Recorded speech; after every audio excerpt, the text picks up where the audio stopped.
Ooh, look at zooming in, all theatrical like. Look, because we're about to see something great. And you know what that greatness is? Let me show you. You can already see it, but it's a lady. Savatri. Well, Savitri. I think, I don't know. Sanskrit is not my hullabaloo. I simply named her after one of the female rishis. She is a high elf mage, and I wanted to talk about something related to the high elf mages, so I thought, hey, I haven't played an archmage on this particular game, this beautiful game of Warhammer Online, Return of Reckoning. Ooh, look, that looks evil, doesn't it? Okay, like why did the Drew key always have to make everything look so gosh diggity darn spiky? Like it just looks silly at a certain point. It's like, okay, we get it. You're fairly evil. We understand. But no, I wanted to talk a little bit about high elves today, and also just elves in Warhammer Fantasy, and a little bit about Eldar in 40k, as well as a little bit about Lumineth Realm Lords in Age of Sigmar. Mostly going to focus on fantasy, but I here's the question. Here's the interesting question uh, that is here. Oh, I'll have her on wave to you. What is the question? She's raising her hand. The teacher question has what is. You see, the thing is, do elves in Warhammer Fantasy deserve to be a little arrogant? That's that's the complicated question I'm answering. I'm gonna ask today. And I want you to think about this. The elves are probably one of the few groups, the high elves in particular, are probably one of the few uh groups in Warhammer Fantasy that are like constantly saving the world. Like constantly. Almost all the time are they doing things to save the world. Their big magic vortex, you know, taken care of by the high elf mages and their spirits and all that fun stuff that funnels all that extra chaos out of the world. That's high elves. Um, you know, who taught the humans, who created the colleges of magic uh in the Empire? Oh, that was the High Elves. Oh, you know, who's regularly stopping plots of great chaos things happening with their big spooky magic? That's the High Elves. Um, Now, I think on some level it makes a little bit of sense to be like, ah, so you do deserve at least a little bit of maybe not arrogance but praise there. I mean, if you and your people are frequently saving the world and being cool and stuff like that and have the best magic, because this is, well, okay, second best magic, because we can't forget that the toad people, the beautiful beautiful slan, have better magic actually. But you know, if you're consistently doing that, you know, it's kind of hard to say that you don't deserve at least a little bit of praise. The and At least in Warhammer Fantasy, they're not usually screwing this up. You see, oh cool, precious flask. Did that do? I don't know what that does. I don't know. But you know, in Warhammer Fantasy, they are not constantly screwing this up. Like, here's the thing, and part of the reason I wanted to even mention the 40k stuff. If you think about the Eldar regularly have foresight that humanity just definitely doesn't.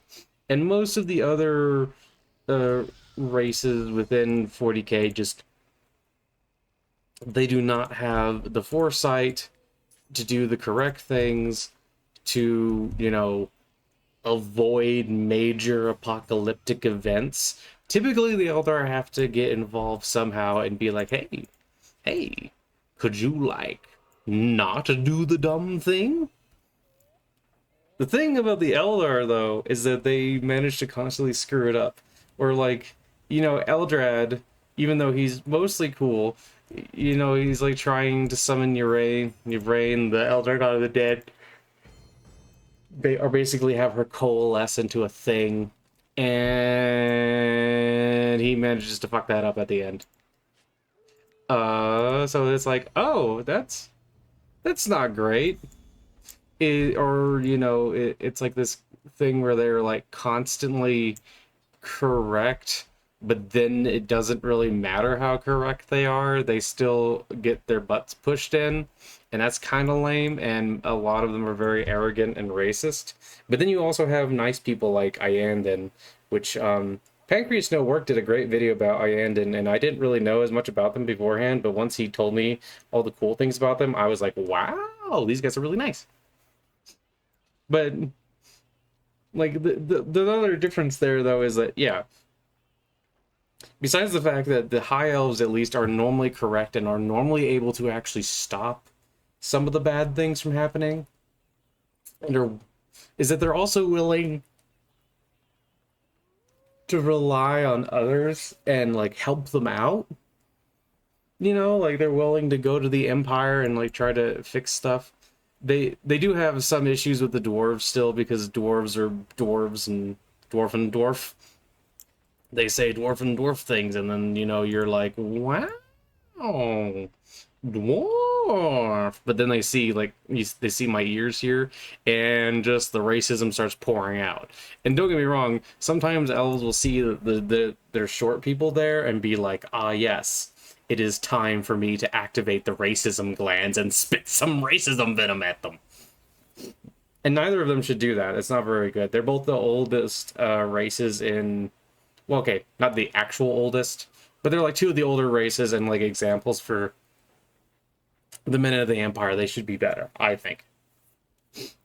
But, there's also like lots of wisdom in the High Elves. Like, for instance, when Teclis went to go talk to all of the boys and girls of the Empire, and he went to the priests who had magic and was trying to say, yo man, you're not actually getting your power from your god, you getting your power from yourself. And they were like, no, I don't believe that. We have separate things. We have faith, which I'm going to argue is actually, if you pay attention to it in Warhammer Fantasy, is very clearly actually kind of a separate thing. But I'm not going to get into that right now. But, that's what they told him, and he's like, okay. And then, like, his elf assistant lady was like, well, shouldn't we, press on and, like, try to get them to, like, master it more? And it's like, no. We don't want to disturb their faith. And, they, even if we don't agree, or even if maybe it's not necessarily 100% true, it gives them a strength, and that, and they're able to use it to their advantage. So it's like, oh, see, there's the example of the elves being smart enough to realize that their way, it doesn't have to be the only way. Once again, that's another credit to them. But this is also a credit only to the high elves, because now that I'm running through here and we're shooting dark elf infiltrators, this is probably one of the areas where they shouldn't be too arrogant, is that a bunch of them very easily gave over to like pleasure cults. I'm just gonna throw it out there. When it seems like it's not very hard to get a bunch of your people to start doing this sort of thing and doing the slavery sort of thing and all that, that might be a mark against you. But, most elves are not Druki, which is good. Actually, I don't know. Maybe the Druki do have more numbers now that I think about it, but I'm not 100% sure on that. I'm not 100% sure on who has the biggest numbers of people. But the High Elves are pretty cool in this regard. They also have this kick-ass land. Look at all these cool twisty trees, and they got big towers and things. What do you have? Love and fluff from me. So that's good. Anyway. So right off the bat, I think that there's at least some reason for them to be a little arrogant. But however, that's also like one of their biggest downfalls is that sometimes they don't really listen to, um, you know, people who aren't elves, and sometimes they do get a little stuck up their own butts. But generally speaking, I feel like, at least in Warhammer Fantasy, the High Elves deserve a little bit of their arrogance, even if, like, I still think arrogance is not the best way to go about things. I think it's generally much better to be humble and loving and be full of fluff, good fluff, rather than evil fluff or arrogance fluff. So, it is kind of interesting to look at them and be like, okay, at least in Warhammer Fantasy, High Elves are great for a lot of things. I think if they were a little bit better about approaching dwarves, then maybe it would be better off. Although Teclis has shown that he can approach dwarves without being immediately like, even if he occasionally has thoughts, Teclis is pretty great. Okay, well, Teclis is pretty great in Warhammer Fantasy. I don't know if I'd say Teclis is pretty great in Age of Sigmar. In Age of Sigmar, your High Elf equivalent is basically the Lumineth Realm Lords, and those are...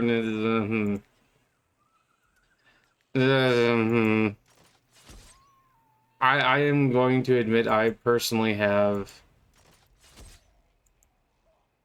some gripes with the idea that to become enlightened, you get more arrogant as you become enlightened. Now, I know that for most people, that would just be a silly joke, but to me, there's something that is just very, I don't know, it just tastes bad about the Lumineth Realm Lords. There's a lot of things that I just don't really like about them. I don't really like that they have, like, their weird mind palace things where they can, like, suck you up there and go, hey, you seem like you're disagreeing with us, and we're going to be even more arrogant about it, and mind control you, maybe.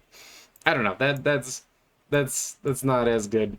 They're also, like, nowhere near as successful from my understanding, although, to be fair, I do not know Age of Sigmar lore as well as I know Warhammer Fantasy lore. Warhammer Fantasy is just something that fills me with comfort and love and warmth. Age of Sigmar is something that I don't know, I just have, like, I have a hard time getting as into Age of Sigmar as I do Warhammer Fantasy type stuff. But that's fine.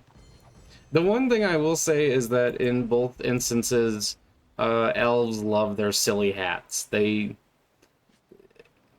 Like, if I was going to complain about anything in particular... Wait, ballistic skill? No, why would I take ballistic skill?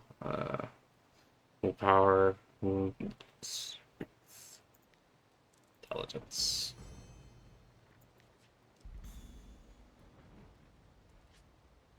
Okay, so he wants me to slot. Okay. Here. These are boots of intelligence. My moonrise slippers.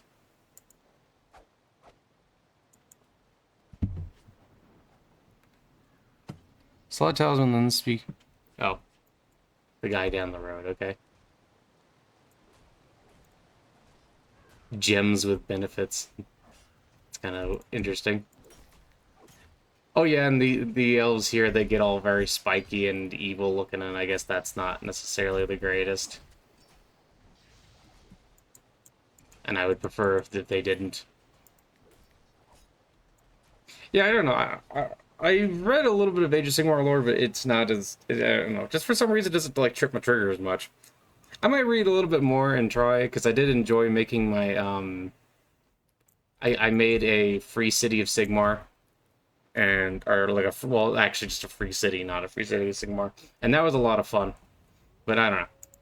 But yes, I'm just gonna go out on a limb here and say that at least in Warhammer Fantasy, I think the elves deserve at least a little bit of the arrogance they have, and they frequently end up being in the right, they frequently end up, helping people out. They're often willing to overlook their arrogance issues to help others, although they they don't have anywhere near the same level as like Eldar. Like Eldar in 40k, one of their biggest problems is that they will be right about something and they'll know that they're right, but rather than trying to explain it to you, they'll just show up and just do their thing and then be like, "You're too stupid to understand." And most of the time when they actually explain it out, or when you hear it explained, it's like it was nowhere near that complicated. You wanted to make it more complicated. And sometimes it's like, well, there's multiple strands of fate. Cool. You could explain that by just saying what I just said. Multiple strands of fate. I still like Eldar as well, but they just seem generally less unpleasant. But hey, this lady here, she's very pleasant. I named her after female Rishi, so she has to be present, right? I don't know. Let's see what happens if I type in special real quick. Oh. Strumming a thing. I don't know what that's called. It's not a harp. It's like... Isn't there something specific for like that is like a slightly different instrument? Wow. Anyway, I hope you enjoyed me talking about why I think the elves deserve at least a little bit of their arrogance in the Warhammer Fantasy setting. Granted, in the end, it couldn't save it from terrible, terrible Games Workshop with Hammer Gun Smash with Chaos. And Archaon was the hammer, and now he gets to be a weirdo with a weird mount. What a strange world we live in. But that's okay, because sometimes strange is fun. Anyway, I hope you all have an absolutely wonderful day and enjoyed my little TED Talk about how the elves in Warhammer Fantasy are super cool and deserve their saving the world arrogance a little bit. Even if they could still be better. Okay, I hope you all have an absolutely wonderful day. God bless, and Makali bless. Well, I mean, they're the same, but you know what I mean. And, you know, also Isha bless, because why not? Have a great one. Bye.